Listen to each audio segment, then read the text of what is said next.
Halo teman-teman, selamat datang di mata kuliah pengembangan media presentasi. Sebelum kita lanjut ke materi, berikut adalah tujuan pembelajarannya. Materi yang akan saya sampaikan pada video kali ini adalah komunikasi nonverbal. Dan sebelum kita lanjut ke pembahasannya, teman-teman harus tahu apa itu komunikasi.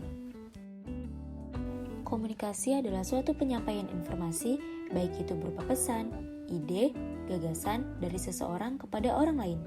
Komunikasi ini dibagi menjadi dua jenis, yaitu yang pertama adalah komunikasi verbal dan yang kedua adalah komunikasi nonverbal.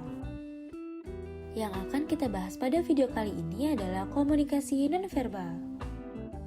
Komunikasi nonverbal adalah komunikasi di luar kata-kata, tertulis, dan terucap. Untuk fungsi komunikasi nonverbal ini hampir sama dengan fungsi komunikasi verbal, yaitu untuk menyampaikan informasi dari seseorang kepada orang lain. Pesan nonverbal sendiri dibagi menjadi beberapa klasifikasi. Yang pertama adalah bahasa tubuh. Anggota tubuh seperti wajah, tangan, kaki, bahkan tubuh secara keseluruhan dapat digunakan sebagai sarana untuk menyampaikan pesan. Seperti contohnya adalah ketika kita melambaikan tangan untuk menyapa seseorang. Yang kedua adalah sentuhan, yang berarti ketika kita berjabat tangan, menampar seseorang ketika kita marah, atau bahkan menepuk pundak ketika kita sedang memanggil seseorang. Yang ketiga adalah parabahasa. Parabahasa mencakup di dalamnya aspek-aspek suara, seperti kecepatan bicara, nada bicara, dialek, dan lain sebagainya. Yang keempat adalah penampilan fisik. Penampilan fisik dapat diartikan sebagai pesan nonverbal. Contohnya ketika kita berpakaian serba hitam, itu berarti kita ingin pergi ke pemakaman. Yang kelima adalah diam. Diam tidak selalu berarti marah.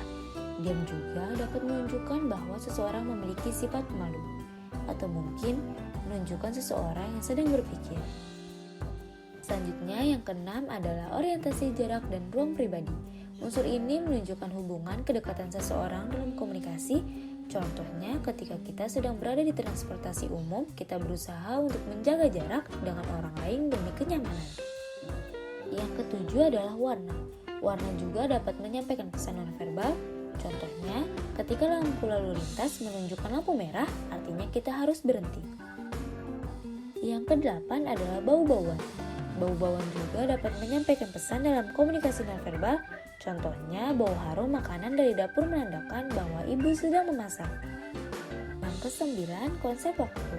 Waktu berhubungan erat dengan perasaan manusia. Contohnya, ketika kita sedang berada di forum yang membosankan, maka waktu akan terasa berjalan lambat. Dan yang terakhir yaitu ke-10 adalah artefak. Merupakan benda-benda kebutuhan hidup manusia yang menunjukkan nilai seseorang. Contohnya mobil.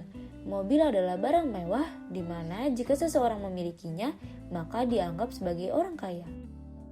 Terima kasih teman-teman sudah dapat memperhatikan pembahasan tadi. Semoga bermanfaat untuk kalian. Dadah!